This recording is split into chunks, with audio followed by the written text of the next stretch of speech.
Saudara-saudari santapan jiwaku yang dikasihi Tuhan, selamat berjumpa kembali dalam renungan harian. Dan hari ini kita memasuki hari Minggu Paskah pekan ketiga. Dan hari ini kita diundang untuk bersama-sama berusaha untuk merenungkan firman Tuhan bersama dua orang murid yang berjalan bersama Yesus ke Emmaus. Tentu ini adalah suatu perjalanan iman dan juga adalah satu perjumpaan iman. Oleh karena itu saudara-saudari, saya mengajak kita semua untuk bersama-sama membuka hati kita, pikiran kita, jiwa kita untuk menerima sabda Tuhan dan teristimewa panggilan Tuhan untuk selalu datang kepadanya, dekat dengan Dia, dan tinggal bersama Dia. Dan kita harus selalu mengenal Dia sebagai Allah yang menyelamatkan. Dan hari ini kita akan merenungkan Injil Lukas bab 24 ayat 13 sampai 35. Inilah Injil Yesus Kristus menurut Lukas. Pada hari Sabat sesudah Yesus dimakamkan, dua orang dari murid-murid Yesus pergi ke sebuah kampung yang bernama Emmaus, yang terletak kira-kira 7 mil jauhnya dari Yerusalem. Dan mereka bercakap-cakap tentang segala sesuatu yang telah terjadi. Ketika mereka sedang bercakap-cakap dan bertukar pikiran, datanglah Yesus sendiri mendekati mereka, lalu berjalan bersama-sama dengan mereka. Tetapi ada sesuatu yang menghalangi mata mereka, sehingga mereka tidak dapat mengenali Dia. Yesus berkata kepada mereka, "Apakah yang kamu percakapkan sementara kamu berjalan?" Maka berhentilah mereka dengan muka muram. Seorang dari mereka, namanya Kleopas, menjawabnya, "Adakah engkau satu-satunya orang asing di Yerusalem yang tidak tahu apa yang terjadi di situ pada hari-hari belakangan ini?" Katanya kepada mereka, "Apakah itu?" Jawab mereka, "Apa yang terjadi dengan Yesus orang Nazaret? Dia adalah seorang nabi yang berkuasa dalam pekerjaan dan perkataan di hadapan Allah dan di depan seluruh bangsa kami. Tetapi imam-imam kepala dan pemimpin-pemimpin kami telah menyerahkan Dia untuk dihukum mati, dan mereka telah menyalibkannya. Padahal kami dahulu mengharapkan bahwa Dialah yang datang untuk membebaskan bangsa Israel. Tetapi sementara itu telah lewat 3 hari sejak semuanya itu terjadi, dan beberapa perempuan dari kalangan kami telah mengejutkan kami. Pagi-pagi buta mereka telah pergi ke kubur dan tidak menemukan mayatnya. Lalu mereka datang dengan berita bahwa telah kelihatan kepada mereka malaikat-malaikat yang menyatakan bahwa Yesus hidup. Dan beberapa teman kami telah pergi ke kubur itu dan mendapati bahwa memang benar apa yang dikatakan perempuan-perempuan itu. Tetapi Yesus sendiri tidak mereka lihat. Lalu Ia berkata kepada mereka, "Hai kamu orang bodoh, betapa lambannya hatimu, sehingga kamu tidak percaya segala sesuatu yang telah dikatakan para nabi. Bukankah Mesias harus menderita semuanya itu, dan untuk masuk ke dalam kemuliaannya?" Lalu Ia menjelaskan kepada mereka apa yang tertulis tentang Dia dalam seluruh kitab suci, mulai dari kitab-kitab Musa dan segala kitab nabi-nabi. Sementara itu mereka mendekati kampung yang mereka tuju. Ia berbuat seolah-olah hendak meneruskan perjalanannya. Tetapi mereka mendesaknya dengan sangat. "Tinggallah bersama-sama dengan kami, sebab hari telah menjelang malam dan matahari hampir terbenam." Lalu masuklah Ia untuk tinggal bersama-sama dengan mereka. Waktu duduk makan dengan mereka, Ia mengambil roti, mengucap berkat, lalu memecah-mecahkan roti itu dan memberikannya kepada mereka. Ketika itu terbukalah mata mereka, dan mereka pun mengenali Dia. Tetapi Yesus lenyap dari tengah-tengah mereka. Kata mereka seorang kepada yang lain, "Bukankah hati kita berkobar-kobar ketika ia berbicara dengan kita di tengah jalan, dan ketika ia menerangkan kitab suci kepada kita?" Lalu bangunlah mereka dan langsung kembali ke Yerusalem. Di situ mereka mendapati ke-11 murid. Mereka sedang berkumpul bersama-sama dengan teman-teman mereka. Kata mereka kepada kedua murid itu, "Sungguh Tuhan telah bangkit dan telah menampakkan diri kepada Simon." Lalu kedua murid itu pun menceritakan apa yang terjadi di tengah jalan dan bagaimana mereka mengenali Yesus pada waktu ia memecah-mecahkan roti. Demikianlah Injil Tuhan.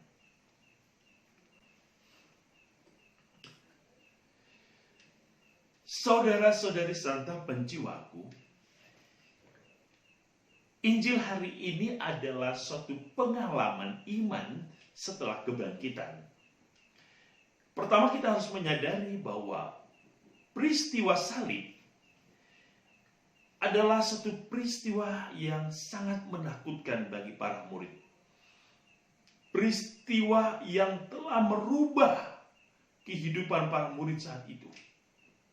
Kita tahu bahwa mereka pada saat itu meninggalkan kisah sengsara Yesus. Tidak ada seorang pun kecuali Yohanes yang ada bersama di kayu salib. Bukan karena mereka tidak mencintai Yesus, tetapi ada ketakutan yang ada dalam diri mereka. Mereka tidak pernah membayangkan bahwa sang guru akan mendapatkan penyiksaan seperti ini. Dan tentu ini memberikan suatu kecemasan dalam diri mereka. Dan kisah hari ini, kalau kita mendengar bagaimana kedua murid berjalan bersama Yesus menuju ke Emmaus. Lalu Yesus menceritakan, mengajarkan mereka, menjelaskan kepada mereka isi kitab suci, dan melakukan suatu perbuatan yang kita sebut dengan Ekaristi. Ada beberapa poin yang ingin kita renungkan hari ini. Yang pertama, saudara-saudari, perjalanan dua murid bersama Yesus itu bukan perjalanan biasa. Ini adalah perjalanan iman. Perjalanan iman oleh karena dalam setiap langkah dari kaki-kaki mereka, mereka tidak pernah dilepaskan dari sabda Tuhan. Itulah perjalanan iman. Selama perjalanan, Yesus terus-menerus menjelaskan kepada mereka isi kitab suci. Apa yang mau disampaikan? Kita semua telah menerima Yesus. Maka ziarah hidup kita di dunia ini adalah satu perjalanan iman. Yang berarti setiap langkah hidup kita itu harus dituntun, dibimbing, diterangi oleh sabda Tuhan. Namun sebaliknya, jika ziarah perjalanan hidup kita telah melenceng, kita tidak menghiraukan, kita tidak peduli dengan sabda Tuhan. Dengar apa yang dikatakan oleh Yesus hari ini. Dia berkata apa? "Hai kamu orang bodoh, betapa lambannya hatimu sehingga kamu tidak percaya." Saudara-saudari, banyak orang pada zaman ini mengakui, menerima Kristus. Tetapi dalam perjalanan, banyak orang yang ragu dan bimbang. Banyak orang akhirnya menolak. Banyak orang meninggalkan Yesus. Karena apa? Tidak percaya. Terlalu lamban.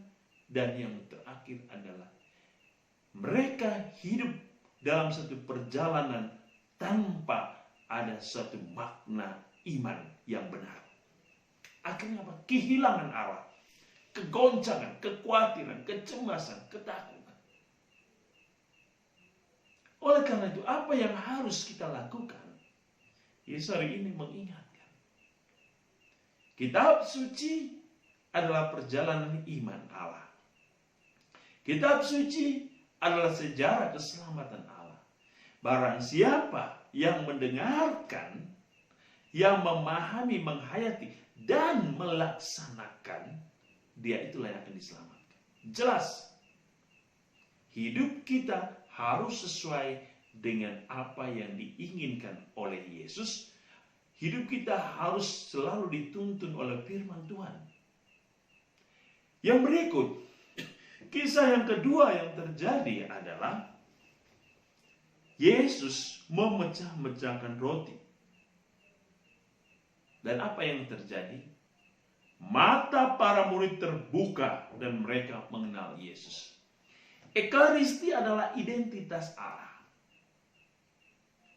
Di mana ada ekaristi berarti di situ ada Allah. Dan setiap orang yang merayakan ekaristi, dia merayakan bersama Tuhan Yesus. Ekaristi bukan hanya sebuah simbol biasa, tetapi benar-benar kehadiran Allah dalam rupa roti dan anggur, dalam kehadiran jemaat-jemaat. Oleh karena itu saudara-saudari, setiap orang yang selalu merayakan ekaristi harus membuat dia semakin mengenali Yesus. Dan setiap kali dalam ekaristi ia menerima sabda Tuhan. Injil hari ini mengingatkan, ketika para murid mendengarkan Yesus menerangkan kitab suci, hati mereka berkobar-kobar. Ekaristi harus membuat hati kita terus berkobar-kobar. Oleh karena suara firman sapaan Tuhan selalu hadir dalam kehidupan kita. Oleh karena itu saudara-saudari, apa yang harus kita lakukan? Pertama, jangan pernah melupakan kisah cinta Allah. Jangan pernah meninggalkan Allah. Jangan pernah meninggalkan firman-Nya. Jangan pernah tidak peduli dengan firman-Nya dan setia untuk hidup sebagai pribadi-pribadi ekaristi. Ekaristi berarti menghadirkan cinta Allah dalam perjamuan surgawi. Oleh karena itu saudara-saudari, hari ini bersama dua murid dari Emmaus yang berjalan ke Emmaus, kita juga ingin mengalami perjalanan bersama Yesus. Kita ingin mendengarkan ia menjelaskan firman Tuhan. Kita ingin ia bersama-sama kita duduk bersama dalam satu altar, meja yang sama, untuk memecah-mecahkan roti dan membiarkan dia membagi-bagikan tanda cinta dan kebaikan Allah dalam hidup kita. Semoga pada minggu Paskah pekan yang ketiga ini kita semakin dikuatkan bahwa Allah ingin berjalan bersama kita. Allah ingin tinggal bersama kita. Allah ingin berbincang-bincang bersama kita. Dan Allah ingin makan bersama-sama kita. Semoga Tuhan yang Maha Kasih akan selalu melindungi kita, memberkati kita, dan membuat kita selalu setia kepadanya hari ini dan sepanjang hidup kita.